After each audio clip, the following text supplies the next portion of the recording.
नहमदुहु व नुसल्ली व नुसल्लिमु अला रसूलिल करीम। अस्सलामु अलैकुम व रहमतुल्लाहि व बरकातुहू।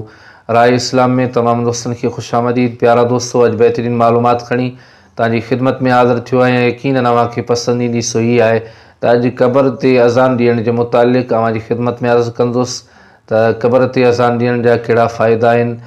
पर उन खां अॻु में अव्हां सां गुज़ारिश आहे त जेकॾहिं अव्हां असांजो चैनल सब्सक्राइब नाहे कयो त असांजे चैनल खे सब्सक्राइब कयो ऐं गॾोगॾु घंटी जे निशान ते क्लिक कयो ताजो असांजी हर अचण वारी नई मालूमात तव्हां ताईं आसानी सां पहुची सघे।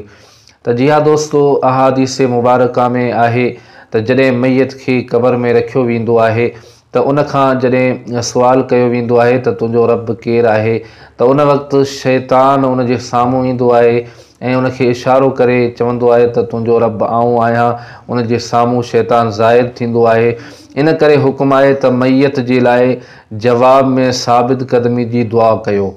त प्यारा दोस्तो, जॾहिं मुअज़्ज़िन अज़ान चवंदो आहे त शैतान पुठी फिराए भॼी वेंदो आहे ऐं अज़ान जी बरकत सां मैयत खे मुनकर नकीर जे सुवालनि जे जवाबनि में आसानी थींदी आहे ऐं उहे सुवालनि जा जवाब उनखे जल्दी यादि थींदा आहिनि। अज़ान ज़िक्र इलाही आहे ऐं जिते ज़िक्र इलाही थींदो आहे उते अल्लाह जी रहमतनि जो नुज़ूल थींदो आहे।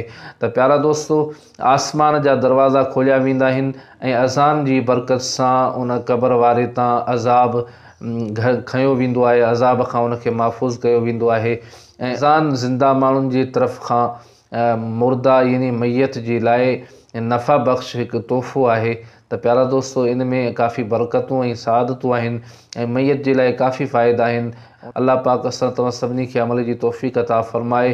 हुई क़बर जी अज़ान जे मुतालिक़ कुझु मालूमात जेका मां अव्हांजी खिदमत में अर्ज़ु कई। वरी नई मालूमात में अव्हांजी खिदमत में हाज़िर थींदुसि। तेसीं ताईं इजाज़त ॾींदा। अल्लाह हाफ़िज़।